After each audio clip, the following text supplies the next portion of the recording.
మీనరాశి వారికి ఈ రాశిలో శనైశ్వరుడు వక్రించి ఉన్నారు.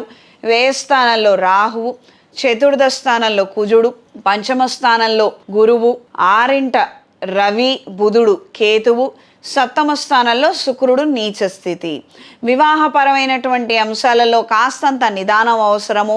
ఏదైనా ఒక సంబంధం కుదుర్చుకోవాలనుకునే ముందు కేవలం జాతకాలను పరిశీలించుకోవడము, గుణగణాలు కలిసాయా, లగ్నాలు ఇతరితర మైత్రికరణమైనటువంటి గ్రహాలు బాగున్నాయా లేదా, వీటితో పాటుగా జనరల్గా ఎంక్వైరీ చెయ్యండి.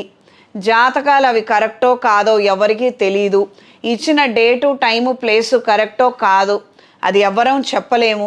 కాబట్టి 1-2 సార్లు 2-3 పంపించి, అత్యంత సన్నిహితులైన వాళ్ళని, నమ్మకస్తుల్ని పంపించి ఎంక్వైరీ చేసుకొని ఆ తర్వాత వివాహ ప్రయత్నాలు చేసుకోండి. దీని వలన మంచి జరుగుతుంది. ఎప్పుడైనా కంటితో చూసిన దాన్ని కాస్తంత ప్రాధాన్యత ఇస్తే అన్ని విధాలా మంచిది. ఈ మాట ద్వాదశ రాశుల వాళ్ళందరికీ కూడా వర్తిస్తాయి. ఇది తెలుసుకొని మెలగండి. దూర ప్రయాణాలు అనుకూలంగా ఉంటాయి. కొత్త వాహనాన్ని కొనుగోలు చేయాలన్న ఆలోచనలు కలిగి ఉంటారు. 2 వీలర్ లేదా 4 వీలర్ దృష్ట్యా ఆలోచనలు వెళతాయి.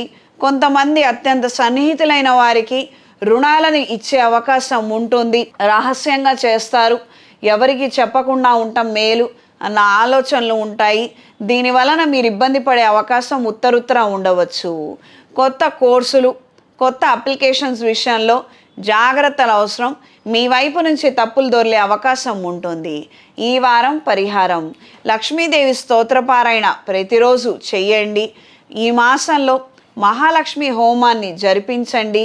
దీని వలన ఆర్థిక అభివృద్ధిని పొందగలుగుతారు. ప్రతి శుక్రవారం రోజున, శనివారం రోజున లక్ష్మీ తామర ఒత్తులతో, అష్టమూలిక తైలంతో దీపారాధన చేయండి. ఈ రాశిలో జన్మించిన స్త్రీలకు అయిన వాళ్లతో వివాదాస్పదమైనటువంటి అంశాలు తారసపడవచ్చు. ఉపాధి నిమిత్తం అనుకూలమైన వాతావరణం ఉంటుంది. స్నేహితుల ద్వారా, సహోద్యోగుల ద్వారా విశేషమైనటువంటి మంచి విషయాలను ముందస్తుగా తెలుసుకొని చాలా వరకు జాగ్రత్తలు తీసుకోగలుగుతారు.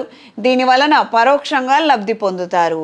ఈ రాశిలో జన్మించిన వారికి ఈ వారం కలిసొచ్చే రంగు మెరూన్ కలర్, కలిసొచ్చే దిక్కు పడమర, కలిసొచ్చే సంఖ్య 5. శుభతిథి పంచాంగం ప్రామాణికగా నా పరిజ్ఞానం సహకరించిన మేరకు ఈ వారం ద్వాదశ రాశుల వారి ఫలితాలను తెలియజేశాను. సర్వే జనా సుఖినో భవంతు.